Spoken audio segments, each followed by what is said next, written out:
नमस्कार, आपके साथ मैं हूं सबीना तामंग देशमुख। देश के नंबर 1 चैनल के नंबर 1 शो कच्चा चिट्ठा में आप सभी का स्वागत है। कच्चा चिट्ठा में आज बात सबसे पहले इजरायल युद्ध में कूदने को आतुर तुर्की देश की। अमेरिका ने कहा कि इजरायल को अपनी रक्षा का पूरा हक है। अब तुर्की ने कहा कि हमास को अपनी रक्षा का हक है, यानी दोनों को ही अधिकार है कि वो अपनी रक्षा कर सके। तुर्की के राष्ट्रपति एर्दोआन ने हमास को आतंकवादी नहीं बल्कि एक योद्धा करार दिया जो धर्म की लड़ाई लड़ता है, मतलब मुजाहिद। तुर्की का तेवर देखकर साफ लगता है कि वो इजरायल के खिलाफ हमास के लिए किसी भी वक्त मैदान में उतर सकता है।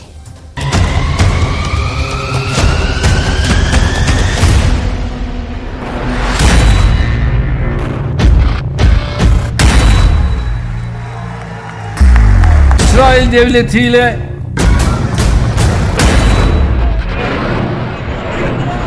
bir terör örgütü değil, topraklarını ve vatandaşlarını koruma mücadelesi veren, evet, bir kurtuluş ve bir mücahitler grubu.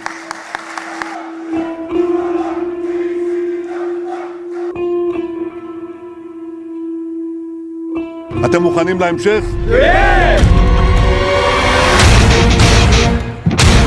तुर्की के राष्ट्रपति अर्दोआन उसी हमास को मुजाहिद यानी योद्धा बता रहे हैं जिसके माथे पर इजराइल में नरसंहार करने का कलंक है। ये वही हमास है जिसने 7 अक्टूबर को इजराइल में घुसकर सैकड़ों लोगों का कत्लेआम किया, इजरायली और कई विदेशी नागरिकों को अगवा कर लिया। ये वही हमास है जिसे अमेरिका ने आतंकवादी संगठन करार दिया है। तो क्या तुर्की ने इरादा पक्का कर लिया है? क्या इजराइल युद्ध में तुर्की की एंट्री पक्की?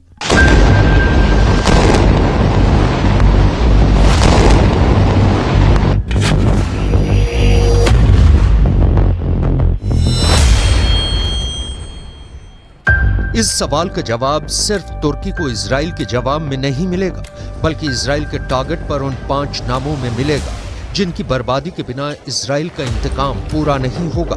लेकिन इसकी डिटेल आगे।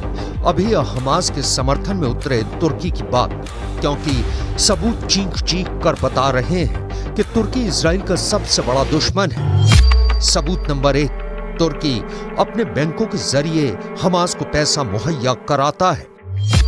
सबूत नंबर 2, तुर्की के राष्ट्रपति एर्दोआन के हमास नेताओं के साथ नजदीकी संबंध है। सबूत नंबर 3, एर्दोआन ने कई बार हमास नेताओं के साथ बैठकें भी की हैं, जिनकी तस्वीरें भी सोशल मीडिया पर मौजूद हैं। सबूत नंबर 4, तुर्की हमास नेताओं को पासपोर्ट भी जारी करता है ताकि वो विदेश यात्रा कर सके। सबूत नंबर 5, 2014 में हमास ने इस्तांबुल में अपना मुख्यालय स्थापित किया।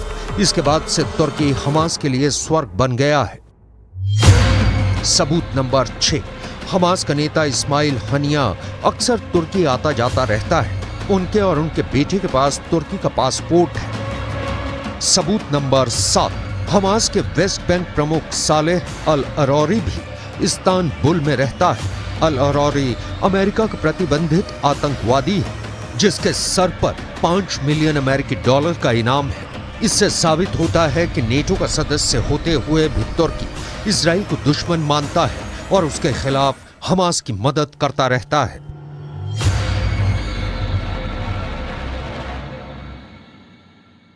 हमास को लेकर तुर्की का स्टैंड कोई नया नहीं है, लेकिन हमास को धर्म के लिए लड़ने वाला योद्धा बताकर तुर्की ने पश्चिमी देशों के सामने एक नया संकट खड़ा कर दिया है। दरअसल तुर्की अगर हमास का समर्थन भी करता है तो क्या इसके लिए वो इजराइल से 2-2 हाथ करने को तैयार है, यह समझना बहुत मुश्किल है। दूसरी तरफ तुर्की नेटो का सदस्य है, लेकिन क्या हमास को समर्थन देकर वो सिर्फ मुस्लिम देशों से अपनी नज़दीकी को साबित करना चाहता है, या फिर उसका स्टैंड युद्ध की दिशा को कोई नया मोड़ दे सकता है?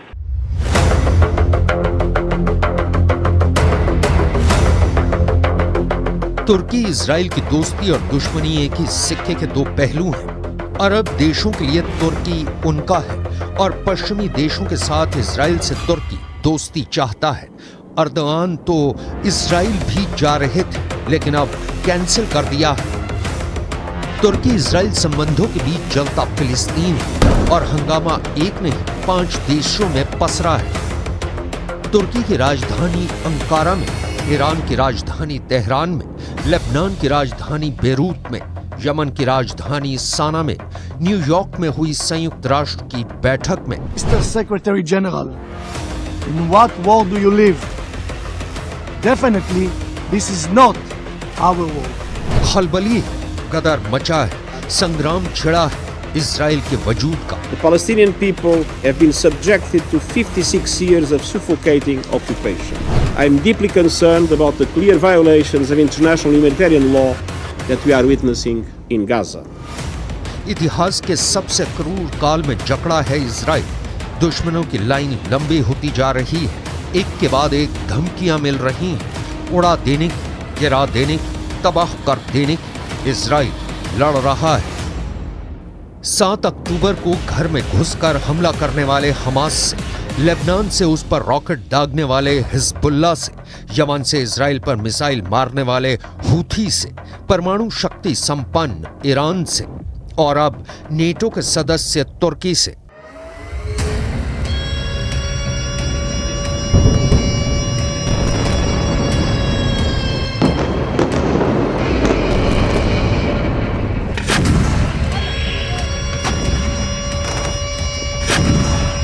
गाजा पट्टी के खूनी गदर की कहानी की सबसे लेटेस्ट डिटेल बता रही है कि इजराइल के सुरक्षा बलों ने गाजा पट्टी में जमीनी हमले किए हैं, लेकिन बताया जा रहा है कि ये तो सिर्फ ट्रायल है। अमेरिका के कहने पर इजराइल गाजा पट्टी में घुसने से अभी गुरेज कर रहा है, लेकिन कब तक रुका रहेगा बता पाना मुश्किल है, क्योंकि इजराइल का अब सिर्फ हमास को नेस्त नाबूद करने का लक्ष्य नहीं है। इजराइल हमास के साथ हिजबुल्लाह का भी, हूथी विद्रोहियों का भी, ईरान को भी सदा के लिए सबक सिखाना चाहता है।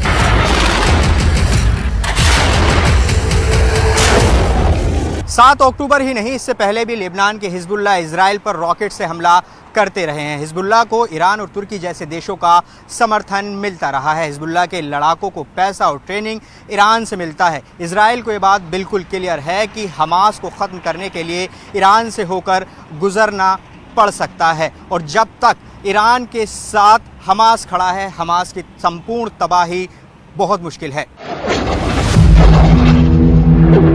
ग्राफिक्स के जरिए समझने की कोशिश करते हैं कि कैसे इजराइल एक तीर से 5 निशाना साधना चाहता है। असल में हमास को तुर्की और ईरान से समर्थन और पैसा मिलता है। हिजबुल्लाह की ABCD भी ईरान ही लिखता है। यमन के हूथी विद्रोहियों को भी शिया मुसलमान के नाम पर ईरान का समर्थन हासिल है।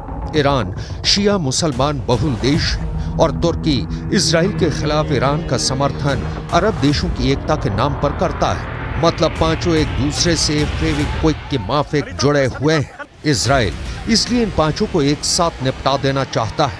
तुर्की ने इजराइल के साथ अब तक क्या किया है, इसकी डिटेल आपको दिखाएंगे। उससे पहले इजराइल और गाजा पट्टी दोनों जगहों पर मातम की तस्वीरें देख लीजिए। ये तस्वीरें इजराइल के दक्षिणी हिस्से की हैं। मौतों के बाद अब दफनाने की बारी है। तीन ताबूत कब्रिस्तान पहुंचाए गए हैं। मां 16 साल की बेटी नोइया और उससे छोटी 13 साल की याहे। इजराइल दर्द में, आंसू आंखों में सूख चुके हैं। बस बताने के लिए जुबां पर दास्तान बाकी है। I adored her and was lucky to have known her.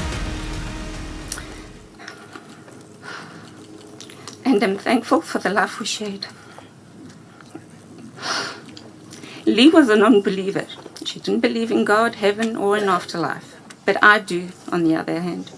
And one day we'll find my friend somewhere out there on another realm, as I refuse to believe that this is the end of our story. You gave value to my life, Lee, my friend.